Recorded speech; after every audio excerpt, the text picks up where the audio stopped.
The pretty French girl kissed me on August 25th, 1944, and all I could think about was Jenkins burning alive in his tank. That's what they don't show you in the newsreels. The photographs show soldiers covered in flowers, champagne flowing, beautiful women kissing GIs in the streets of liberated Paris. They don't show what we'd crawled through to get there. Don't show what was still behind our eyes when those girls kissed us. My name is Sergeant David Dave Kowalski, 2nd Armored Division. Hell on wheels, they called us. I was a tank commander, 23 years old, from Detroit, Michigan. My old man worked the Ford plant, built cars before the war, built tanks during it. He taught me about engines, about machinery, about keeping your head down and doing your job. None of that prepared me for France. I enlisted in 42, right after Pearl Harbor. Whole neighborhood signed up together. Me, my buddy Eddie Martinez, Tommy Novak from down the street, half the guys from the plant. We were going to whip the Krauts, save Europe, be home by Christmas. That's what we thought. Basic training at Fort Knox. They taught us to drive tanks, shoot tanks, fix tanks. The M4 Sherman, 30 tons of steel, 75-millimeter gun, crew of 5. Not as good as the German Panthers or Tigers, but we had more of them. That's what they told us. Quantity over quality. They didn't tell us that quantity over quality meant watching your friends burn because German tanks could punch through your armor from 1,000 yards while you had to get close enough to smell them. We landed in Normandy on D+3, 3 days after the invasion. The beach was still littered with equipment, wrecked vehicles, bodies the Graves registration hadn't collected yet. We pushed inland through the bocage, hedgerow country where every field was a fortress and every lane a kill zone. Lost our first tank outside Carentan. Direct hit from a Panzer. The crew didn't make it out. Sergeant Riley, Corporal Johnson, Private First Class Davis, Private First Class O'Connor, Private First Class Schmidt. I knew all their names. Knew Riley had a baby girl he'd never met. Knew Johnson was engaged. Knew Davis wanted to be a teacher after the war. They burned. That's what happens when a Sherman gets hit. The ammo cooks off, the fuel ignites, and you've got maybe 10 seconds to get out before you're cremated. We called them Ronsons. Lights first time, every time. The Germans called them Tommy Cookers. Black humor, that's how you cope. My crew and I made it through Normandy. Then the breakout, racing across France toward Paris. August 1944, and liberation was in the air. The French resistance was rising up. The Germans were retreating, and we were the liberators, the heroes, the ones who'd free the City of Light. I thought it would feel different, thought liberation would feel clean, pure, joyful. It didn't. August 24th, 1944. We were 30 miles outside Paris. The orders came down. Move fast, get to Paris before the Germans can destroy it. Hitler had ordered the city demolished. Blow the bridges, burn the landmarks, leave nothing standing.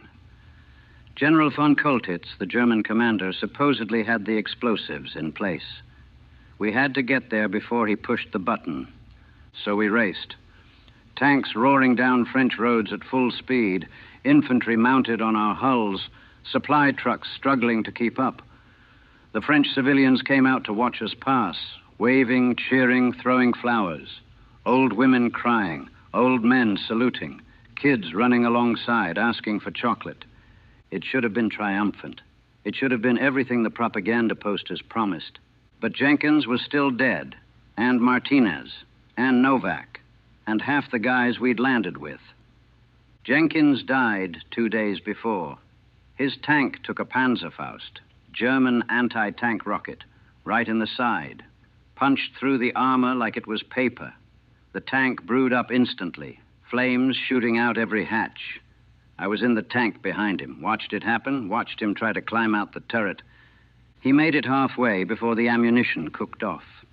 The explosion threw him back inside. We couldn't recover the bodies for 3 hours. Too hot, too dangerous. When we finally got them out, there wasn't much left to recover. Just pieces.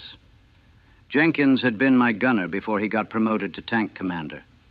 Kid from Iowa, always talking about his family's farm, how he was going to go back after the war and raise hogs. His tank still smelled like burning meat when we buried him.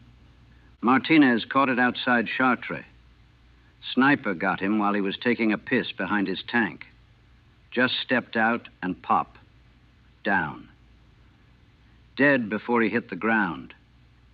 He was from my neighborhood in Detroit, played stickball with me when we were kids. His mother made the best tamales in Michigan. He'd promised to introduce me to his sister when we got home. Now I'd have to write his mother instead. Novak lost his leg to a mine. Stepped out of his tank, boom.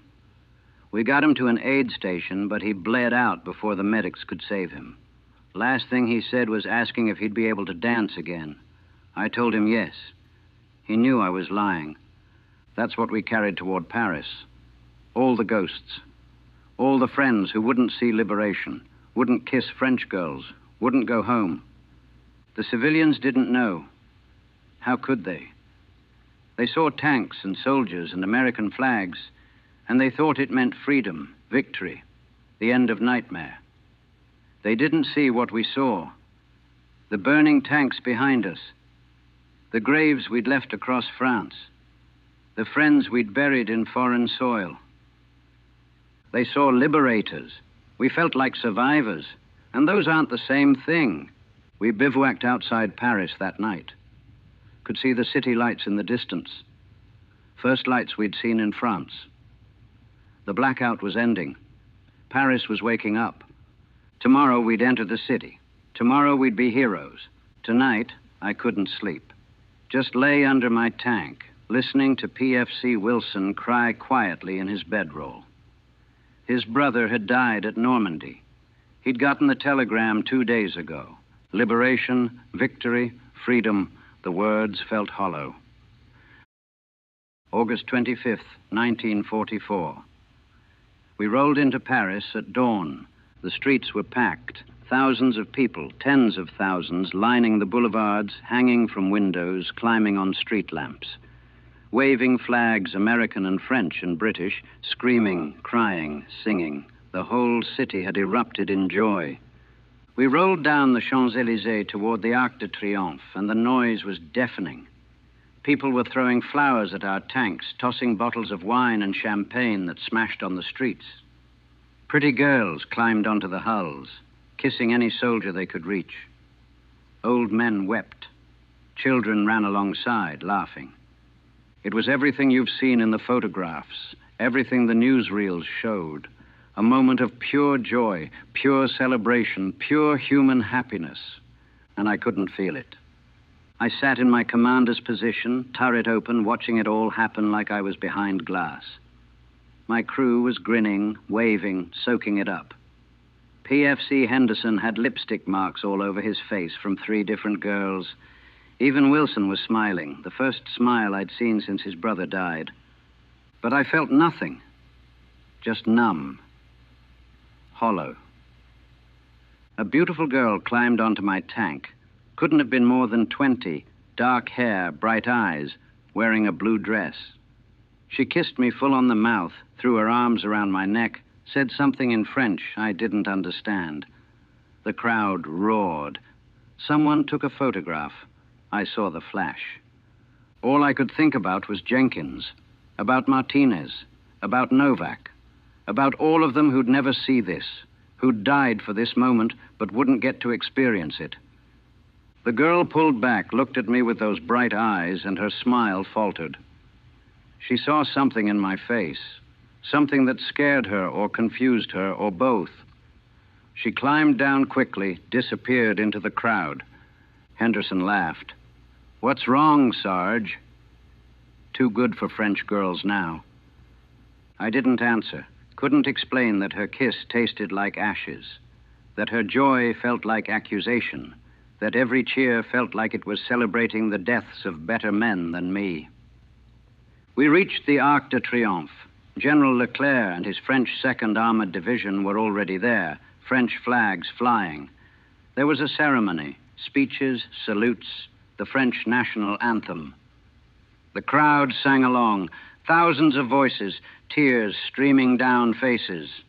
I stood at attention on my tank and felt like a fraud.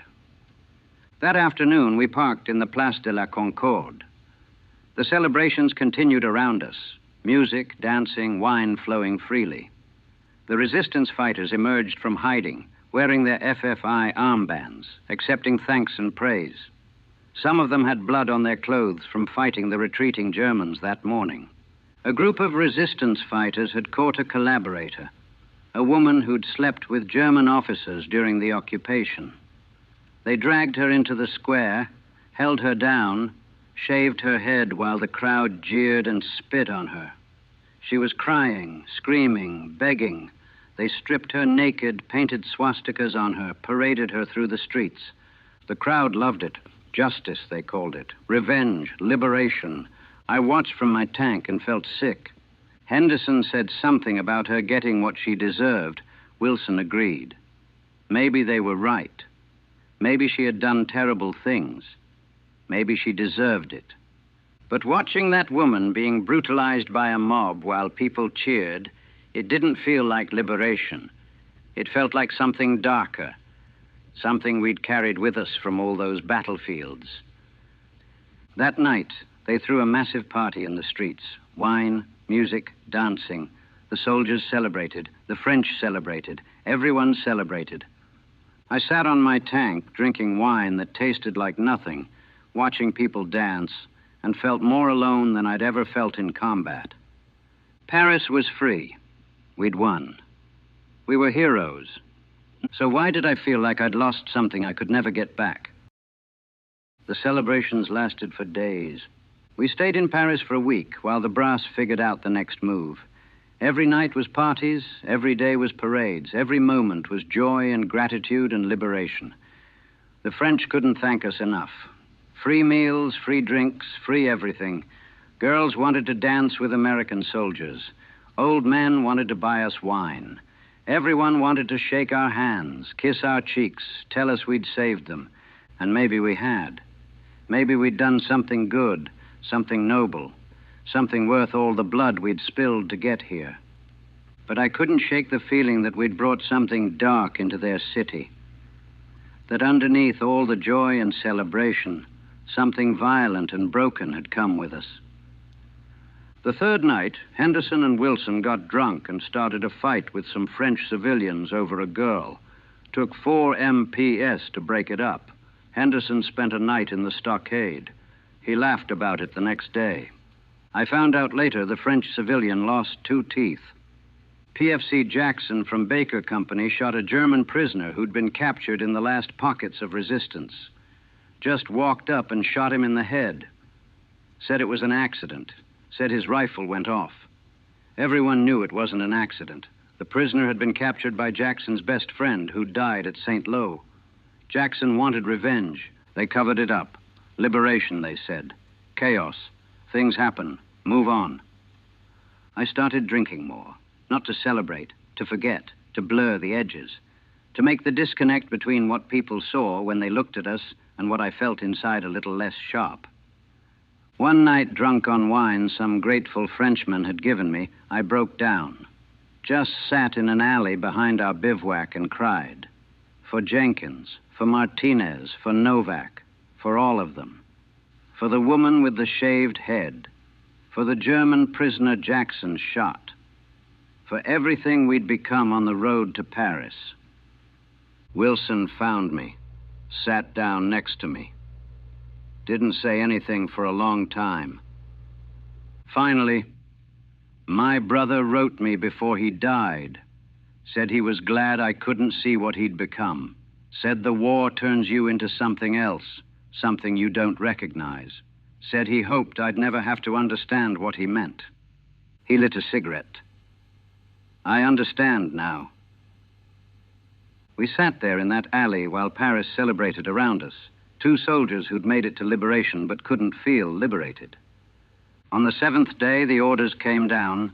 We were moving out, pushing east toward Germany. The war wasn't over, just this chapter of it. Part of me was relieved. At least in combat, the violence made sense. At least on the battlefield, you knew who you were supposed to be. In Paris, surrounded by joy we couldn't feel, celebrated for victories that felt like failures, thanked for sacrifices that felt like wastes, we didn't know who we were anymore. Liberation. They called it liberation. Maybe it was, for the French. For us, it was just another stop on a road that had no end. September 1st, 1944. We rolled out of Paris, heading east. The crowds lined the streets again, smaller this time, but still there. Still waving, still throwing flowers, still blowing kisses. We were leaving them, but they were grateful. Grateful we'd come, grateful we'd freed them, grateful we'd given them back their city. I looked back as we left. The Eiffel Tower rising in the distance. Notre Dame's spires. The Seine reflecting morning light. It was beautiful. Everything they said it would be. The city of light, the heart of European culture, the symbol of everything we were fighting for. And all I felt was relief to be leaving. Henderson was quiet on the drive out. The celebration had worn off, and reality was setting back in. We were heading toward Germany, toward more fighting, toward more friends dying in burning tanks. The brief interlude was over. Think they'll remember us? He asked after a while. The French, I mean. Think they'll remember what we did? I didn't know how to answer. What would they remember? The soldiers who freed them? Or the soldiers we'd become in the process of freeing them? The heroes in the photographs? Or the broken men underneath? I don't know, I said finally. Maybe it doesn't matter. We crossed into eastern France, then Belgium. The fighting picked up again. The Germans were retreating, but they weren't finished. We lost another tank near the Belgian border. Lieutenant Shaw's crew. 3 dead, 2 wounded. The ghosts kept growing. By the time we hit the German border, Paris felt like a dream. Like something that had happened to someone else.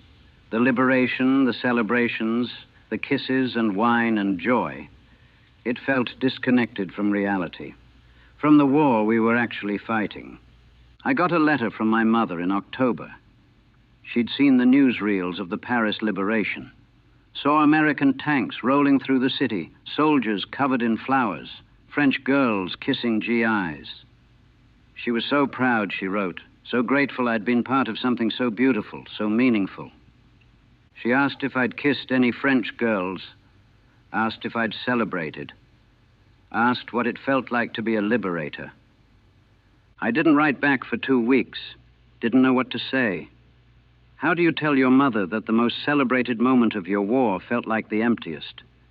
That you stood in the middle of the greatest liberation in history and felt nothing but ghosts? Eventually I wrote back. Told her yes, I'd kissed a French girl. Told her the celebration was incredible. Told her it was everything she'd seen in the newsreels. I didn't tell her the truth. What good would it do? It's 1946 now. I've been home for 8 months. The war ended in May 1945. We were in Czechoslovakia when Germany surrendered. No celebration, no parties, just exhaustion and relief that it was finally over. They shipped us home in June. Parades in New York, crowds cheering, the whole country celebrating victory. I stood on that ship watching the Statue of Liberty get closer and felt nothing. I'm back in Detroit now. Got my old job back at the Ford plant. They're making cars again instead of tanks. Back to civilian work, civilian life, civilian everything. I should be happy, should be grateful to be alive, to be home, to be back to normal. But there is no normal, not anymore. People see the photograph sometimes. Me on my tank in Paris, that French girl kissing me, the crowd celebrating behind us. It made it into Life magazine. Liberation Day, they called it. symbol of victory, of joy, of everything we'd fought for. People recognize me from it occasionally, want to hear stories, want to know what it was like, want to know what Paris was like on that incredible day. They see that photograph and see a hero, a liberator, a young man experiencing pure joy. I look at that photograph and see Jenkins burning, see Martinez bleeding out, see Novak asking if he'll dance again, see the woman with her head shaved, see the German prisoner Jackson shot, see all the ghosts we carried into that city and left there when we moved on. I don't talk about Paris, not to the people at work, not to my family, not to anyone. They wouldn't understand. How could they? They saw the newsreels, the photographs, the sanitized version of liberation. They didn't see what came before or what came after, didn't see what we'd become on the road there. My mother still has that photograph framed in the living room. Shows it to visitors with pride. That's my David, liberating Paris. I can't look at it without feeling sick. I tried dating a girl for a while. Nice Polish girl from the neighborhood, pretty, kind. She asked me about the war once, about Paris, about that day. Wanted to know what it felt like to kiss a French girl while an entire city celebrated around you. I couldn't explain. Couldn't tell her that the kiss tasted like ashes, that the joy felt hollow, that I spent that whole day feeling like I was drowning while everyone around me celebrated. We stopped seeing each other after that. She said I was different, distant, not really there. She was right. I'm not really here. Part of me is still in that tank, rolling through Paris, watching people celebrate a liberation I couldn't feel. Part of me is still on those battlefields, watching friends burn. Part of me died somewhere between Normandy and Paris, and what came home was something else. They say we liberated Paris. Maybe we did. Maybe the city is free, the people are happy, and our sacrifice meant something.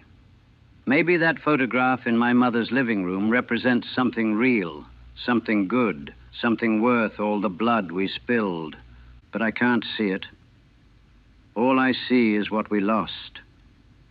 What I lost. The person I was before France, before the killing, before liberation taught me that you can free a city and still feel imprisoned by what you did to free it. We never came back. Not really. We left pieces of ourselves across France, in Normandy, in the hedgerows, in burning tanks, in German soil. What rolled into Paris on August 25th, 1944, wasn't the same as what landed on Omaha Beach. We'd been transformed by violence, hollowed out by death, turned into something neither soldier nor civilian. The French are free. Paris is free. The war is won. The photographs are taken. The celebrations are remembered. But I'm still in that tank, still watching Jenkins burn, still tasting ashes when I should be tasting victory, still trying to feel something, anything, that matches what people think that day should have meant. Liberation. They call it liberation. Maybe it was for Paris. For us, it was just another day we survived, while better men didn't. Another day we became less human, less whole, less capable of feeling the joy we'd fought for.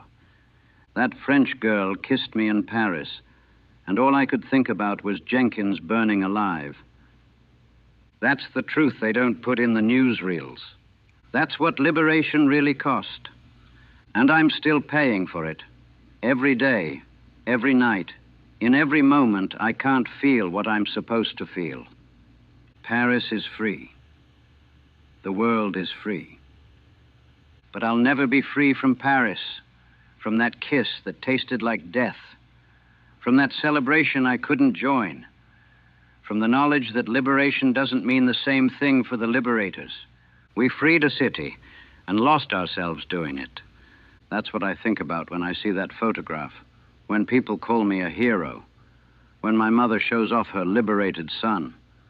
I think about Jenkins burning and all the ghosts we carried into the city of light, and all the ghosts we've carried ever since.